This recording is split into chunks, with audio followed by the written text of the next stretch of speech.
Well, let me tell you something, brother. Snort, snort, snort. Code. Drip. Snort, snort. I got the drip. By the way, someone had asked me for a follow-up on my arm. I mean, I guess you could kind of see the scratch there, the scratch is there. So they're there and they're big, but they're healing. You know, I did exactly right what I should have done.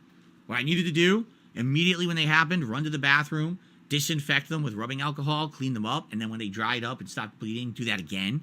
You know, I did it exactly right. And now there's no swelling. There doesn't appear to be any residual, no infection or anything like that. It's healing nicely. You know, as long as I don't pick at it or, you know what I mean, like re-injure it, we should be good. Some people were like nervous. They were like, you have to bandage it. As long as it's not an open wound, you don't have to. In fact, putting it out in the air a lot of times is a better idea if it's something that looks like it can easily, you know, clot and dry and just heal. If this were deeper, then yes, you have a deep wound, you should be bandaging it. But in this case, they were just kind of superficial scratches, but they were deep enough to bleed. So it kind of sucked. But what are you going to do? It's life. Life with a cat. Happens every once in a while. Obviously not intended. It was a complete mistake. He didn't mean to do it. I'm not mad at him whatsoever that it happened. I just hope that he doesn't try to do that again. Because remember, here's what happened. If you watch the video back, you'll see. And actually, like I said, someone actually made a YouTube short of it, so maybe I'll release it. Normally when Jasper jumps on my chair, he does it from the floor. You'll see his tail around the chair, and then he'll leap up and literally leap and grab. There's mesh here. Do you see the mesh? This is all black mesh. This isn't solid cloth. It's a mesh. And so he puts his claws right in there, and then he uses that to pull himself up to the top.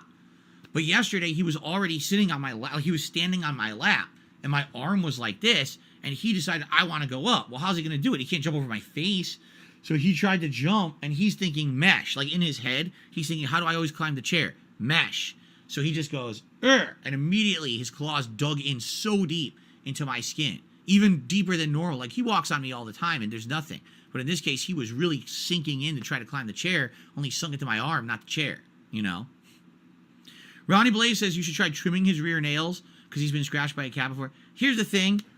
He doesn't have front claws. He's front declawed, you know? And already we feel like that's I mean, not that he's traumatized by it or anything. He's used to it. He hasn't had them for so long. I mean, so many years we've had him, and he doesn't have claws. We don't know when it was done because we didn't do it. You know, it was whoever his original owners were. We don't want to do that.